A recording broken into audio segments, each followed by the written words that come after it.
예, 여러분 반갑습니다. 이번 시간 사회 정의와 윤리, 교정적 정의를 중심으로 살펴보도록 하겠습니다. 예, 교정적 정의에서는 베카리아, 벤담, 루소, 칸트를 살펴보게 되는데요.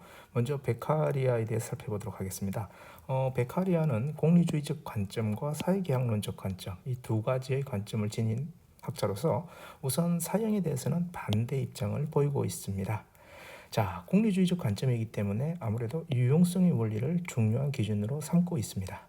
즉, 교정을 함에 있어서 유용성의 원리에 따라서 사회 전체의 이익을 고려해서 범죄가 재발하지 않는 결과를 산출하도록 처벌의 경중을 결정해야 한다라고 얘기를 하고 있습니다.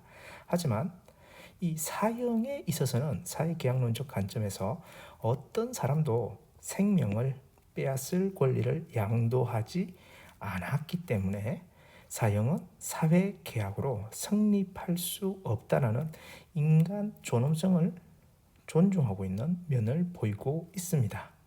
더불어 판결이 우리 인간에 의해서 내려지는 건데 인간의 어떤 부분? 오판 가능성이 존재한다라고 이야기를 하고 있습니다. 그래서 사형보다는 무엇을? 노역형을 더 강조를 하고 있습니다. 그래서 사형은 종신노역형보다 공익에 대한 지속성과 유용성이 뭐한다? 떨어진다라고 생각하고 있고, 그래서 부당한 처벌이라고 얘기를 하고 있습니다. 무엇이? 사형이. 그래서 뭘 대체해야 된다? 종신노역형으로 해야 된다라는 그런 입장을 보이고 있는 거죠. 자, 살인자가 국가의 안전을 그럼에도 불구하고 위협할 충분한 힘과 조직을 보유한 경우는 어떤가? 그런 경우에는 그의 죽음은 불가피하다라고 얘기는 하고 있습니다.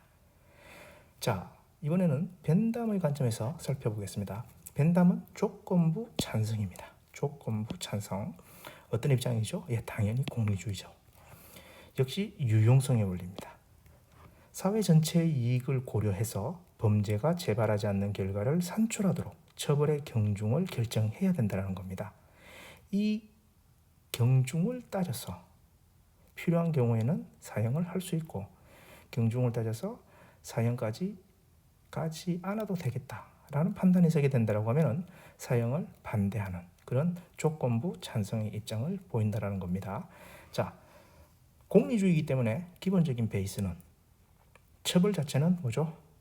고통입니다. 그래서 악이라고 보고 있는 거죠. 사회적으로 범죄 예방의 효과를 위한 수단이 될 수 있다고 봅니다. 무엇이? 사형이 범죄 예방의 효과를 위한 수단이 될 수 있다고 전제하고 있고요. 또 처벌이 가져오는 사회적 이익에 따라 사형에 대한 찬반 여부가 달라진다고 했습니다. 즉, 사회적 이익이 고려해서 사형에 대한 찬반 여부가 달라지는 겁니다. 처벌의 주 목적이 범죄자에 대한 교화와 개선이 아닙니다. 뭐다? 범죄 예방에 있다라는 점 주지하시기 바랍니다. 자, 다음은 루소와 칸트입니다. 먼저 루소입니다. 사형에 대해서 찬성하는 입장입니다. 루소는 사회계약론자죠. 그래서 사회 방위적 관점에서 시민들이 생명과 안전을 보장받기 위해서 사회 계약을 해서 국가를 만들게 되죠. 그 구성원이 사회 계약을 하면서 자신의 생명 박탈 권리도 국가에 양도하게 됩니다.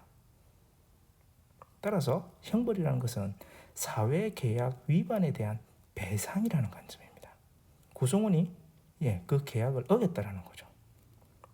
그래서 형벌을 주는 겁니다. 그리고 여기에 응보주의적 관점을 같이 가져가고 있습니다.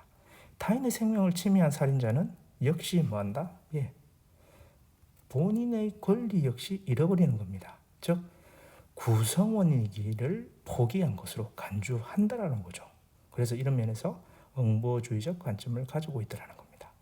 이게 루소의 관점이고, 이러한 이유 때문에 당연히 사형에 찬성하는 입장으로 기결되게 됩니다. 다음은 칸트입니다. 칸트, 응보주의적 관점이죠. 형벌은 범죄 행위에 상응하는 처벌을 가하는 거라고 했습니다. 그래서 다른 말로 동등성의 원리, 또 동해 보복의 원리, 이렇게 얘기를 했었죠.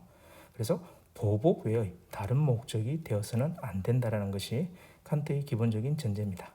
따라서 사형을 통해 살인범이 고통받는 인격을 뭐한다? 해방시켜서 인간 존엄성을 실현할 수 있다라고 보는 겁니다.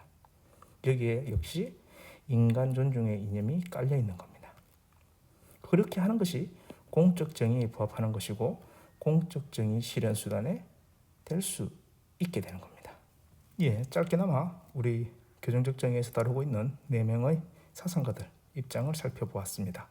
이 사상가들을 바탕으로 해서 실전 문제 풀어보도록 하겠습니다. 지난 6월 3일 한국교육과정평가원에서 주관한 6월 모의평가 문제 생활과 윤리 19번 문제 들고 왔습니다.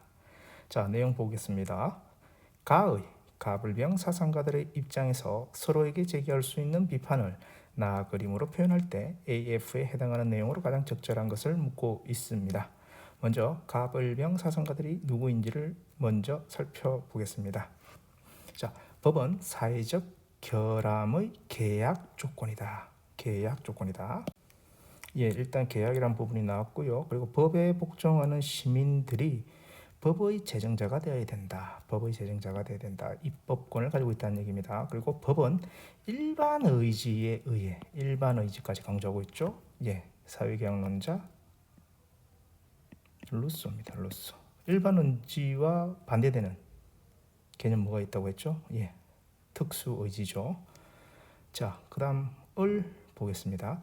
법은 공적 정의 실현하기 위해 동등성의 원리에 따라 형벌을 규정해야 된다. 오직 보복범만이 형벌의 질과 양을 명확하게 제시할 수 있다. 누구죠? 칸트죠. 자, 병입니다. 법은 공익을 정진하기 위해서 제정돼야 된다. 공익을 정진하기 위해서 제정돼야 된다. 그리고 법은 범죄자가 아닌 시민의 이익을 위해 사형을 대지한 종신노역형을 규정해야 된다. 누구죠? 베카리입니다. 자, 그러면 이제 각각의 이야기를 한번 살펴보도록 하겠습니다. 먼저 AF입니다. AF 누가? 그렇죠. 루소가 칸트와 그 다음에 베카리아에게 이야기하고 있는 겁니다. 범죄와 형벌 간의 비례관계가 성립해야 함을 강조하고 있다. 자, 칸트와 베카리아가 형벌 간의 어떤 비례관계 이야기하지 않습니까? 그렇죠. 칸트와 베카리아 역시 형벌 간의 비례관계는 이야기를 하고 있습니다. 그래서 당연한 얘기를 하고 있기 때문에 비판의 내용이 될 수는 없습니다. 자, B 보겠습니다. B는 누구죠? 칸트가 누구에게? 그렇습니다. 루소에게 얘기를 하고 있는 거죠. 살인자는 더 이상 국가 구성원이 아니라는 사실을 간과한다. 아니죠. 루소는 살인자는 더 이상 국가 구성원이 아니라는 사실을 알고 있는 거죠. 그래서 비판 내용이 아닙니다. 될 수가 없는 거죠. 자, C 보겠습니다.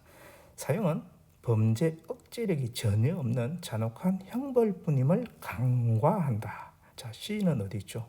여기 있네요. 자, 그러면은 베카리아가 누구에게?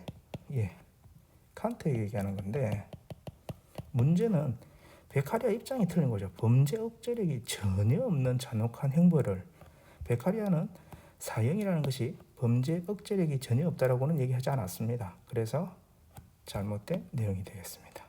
D. 형벌에 대한 범인의 동의가 형벌권의 기초가 아님을 강조하고 있다. 자, D는 뭐죠? 칸트가 누구에게? 베카리아에게 이야기를 하고 있습니다. 형벌에 대한 범인의 동의가, 그렇죠. 베카리아는 어떤 관점입니까? 사회계약론적 관점이죠. 그런 관점에서 강조를 하고 있다 보니까 형벌권의 기초가 된다라고 생각을 하고 있는 겁니다. 근데 이것이 아니라는 거죠. 칸트의 입장에서는. 맞는 말이죠.